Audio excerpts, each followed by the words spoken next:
Good morning बच्चों। कल हम लोगों ने दो संख्याओं के बीच में और दूसरी परिमेय संख्याओं को ज्ञात करना सीखा था। कल आपको समझ में आया होगा। आज हम फिर प्रश्नावली 1A का तीसरा सवाल लेके चलते हैं। दूसरे सवाल तक हम लोगों ने क्वेश्चन सॉल्व कर लिया था। तीसरा क्वेश्चन जो है वो दिया हुआ है 3/5 और 4/5 के बीच में हमें 5 परिमेय संख्याएं ज्ञात करनी है।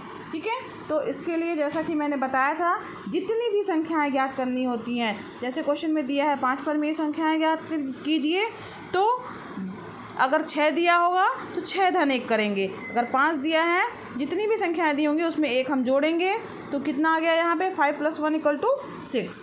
अब 6 जो आ गया वो हम 6 का ऊपर नीचे जो दी हुई संख्याएं हैं उनमें गुणा करेंगे।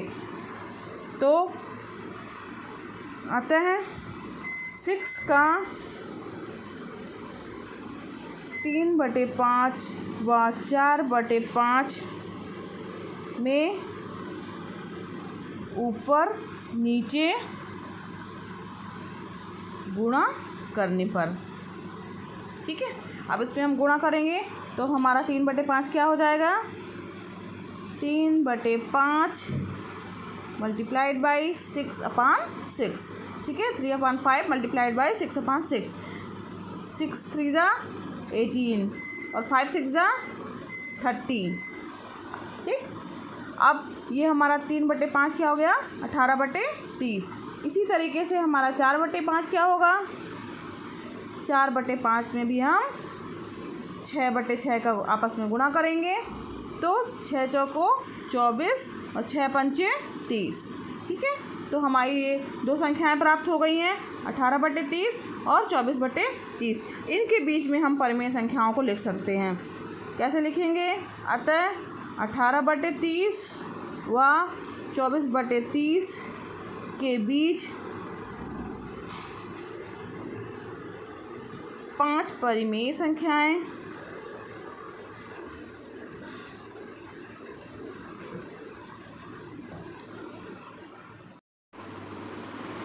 अतः 18/30 और 24/30 के बीच में 5 परिमेय संख्याएं निम्न होंगी। ठीक है, कौन कौन सी संख्याएं होंगी, 18/30 के बाद क्या आ जाएगा, 19/30, 20/30, 21/30, 22/30 और 23/30। ये हमारी जो है 5 संख्याएं जो हैं वो हमारी 3/5 और 4/5 के बीच में परिमेय संख्याएं ज्ञात हो गई, जो कि हमें ज्ञात करना था। ठीक है, इसी तरह से कोई भी दो संख्याएं अगर दी होंगी तो उनके बीच में हम परिमेय संख्याओं को ज्ञात कर सकते हैं। अब इस प्रश्नावली का नेक्स्ट सवाल है, इसका चौथा क्वेश्चन है। इसमें सत्य और असत्य बताना है आपको, और उसका रीज़न भी लिखना है या कारण भी बताना है कि वो सही है तो क्यों सही है और गलत है तो क्यों गलत है। तो इसमें पहला कथन क्या है, प्रत्येक प्राकृत संख्या एक पूर्ण संख्या होती है।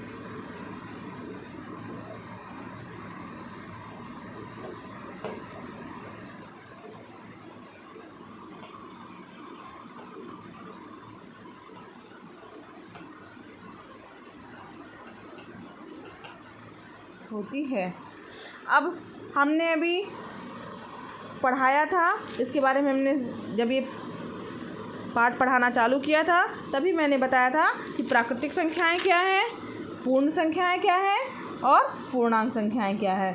तो हमारा प्रश्न कह रहा है कि क्या प्रत्येक प्राकृतिक संख्या एक पूर्ण संख्या होती है। तो प्राकृतिक संख्या पूर्ण संख्या है, तो ये बात तो सत्य है। क्यों, ये कथन सत्य क्यों है, क्योंकि सभी प्राकृतिक संख्याएं जो हैं, जैसे कि 1 2 3 4, ये सारी जो है पूर्ण संख्याओं में समाहित होती हैं। ठीक, तो ये हमारा कथन जो है वो क्या होगा, सही होगा। अतः यह कथन सत्य है क्योंकि सभी प्राकृत संख्याएं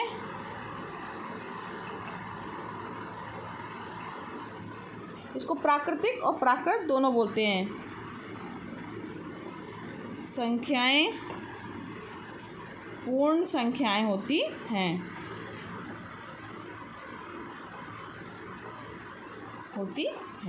ठीक है, इसका कारण भी देना हमें कि ऐसा क्यों है, क्या ये सही है या गलत है, सत्य है या असत्य है, और ये अगर सही है तो क्यों सही है और गलत है तो क्यों गलत है।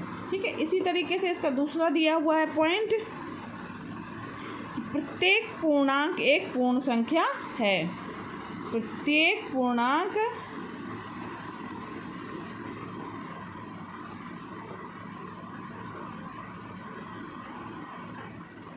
पूर्ण संख्या है। ठीक है, तो अब ये बताइए आप, पूर्णांक जो है वो पूर्ण संख्या है कि नहीं। तो हमने पढ़ाया था कि, और आगे भी पढ़ चुके हैं कि पूर्णांक में हमारी धनात्मक संख्याएं भी होती हैं, ऋणात्मक संख्याएं भी होती हैं और शून्य भी होता है। तो हमारा क्वेश्चन है कि प्रत्येक पूर्णांक एक पूर्ण संख्या है। तो पूर्णांक जो है, क्या सभी पूर्णांक इस पूर्ण संख्या में हैं? आप ही बताइए, बताओ बच्चों, क्या सभी पूर्णांक जो हैं वो पूर्ण संख्याओं में हैं? नहीं। क्यों नहीं है? क्योंकि देखिए यहाँ 0, 1, 2, 3, 4 तो है, लेकिन माइनस वाले जो पूर्णांक हैं यानी ऋणात्मक पूर्णांक हैं वो पूर्ण संख्या में नहीं है। इसलिए हमारा ये कथन क्या होगा, सत्य होगा कि असत्य होगा? तो ये हमारा कथन क्या होगा, असत्य होगा। तो इसको हम लिखेंगे, यह कथन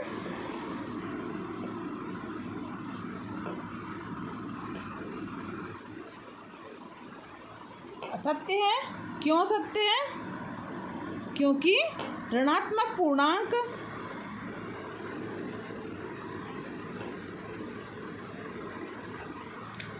पूर्ण संख्याओं में नहीं होते हैं।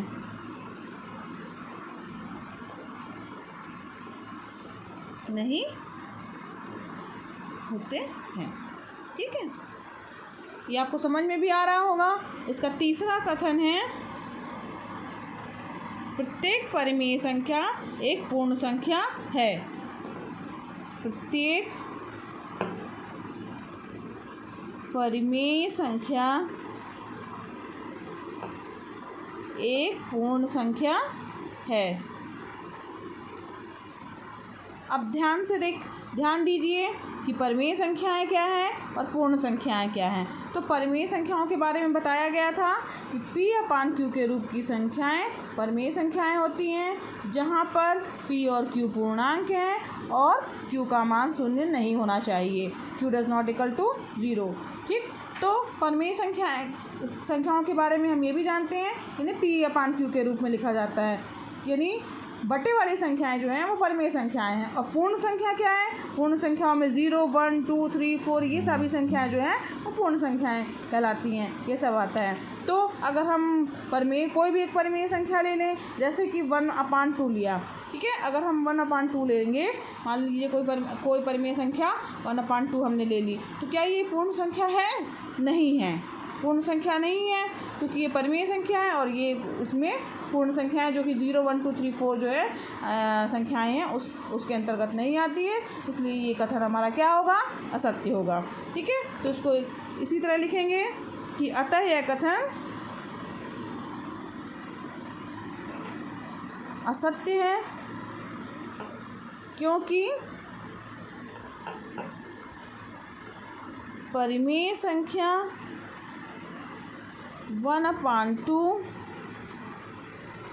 जैसे लिख सकते हैं, जैसे 1/2 एक पूर्ण संख्या नहीं है। ठीक, इस तरीके से बच्चों हमने इस अध्याय में, इस चैप्टर में हमने पढ़ा कि दो संख्याओं के बीच में उनके बीच में परिमेय संख्याओं को कैसे ज्ञात कर सकते हैं, और प्राकृतिक संख्याएं क्या हैं, पूर्ण संख्याएं क्या हैं, पूर्णांक क्या है, परिमेय संख्या क्या है। कल हम पढ़ेंगे इसकी नेक्स्ट प्रश्नावली। ठीक है बच्चों, धन्यवाद।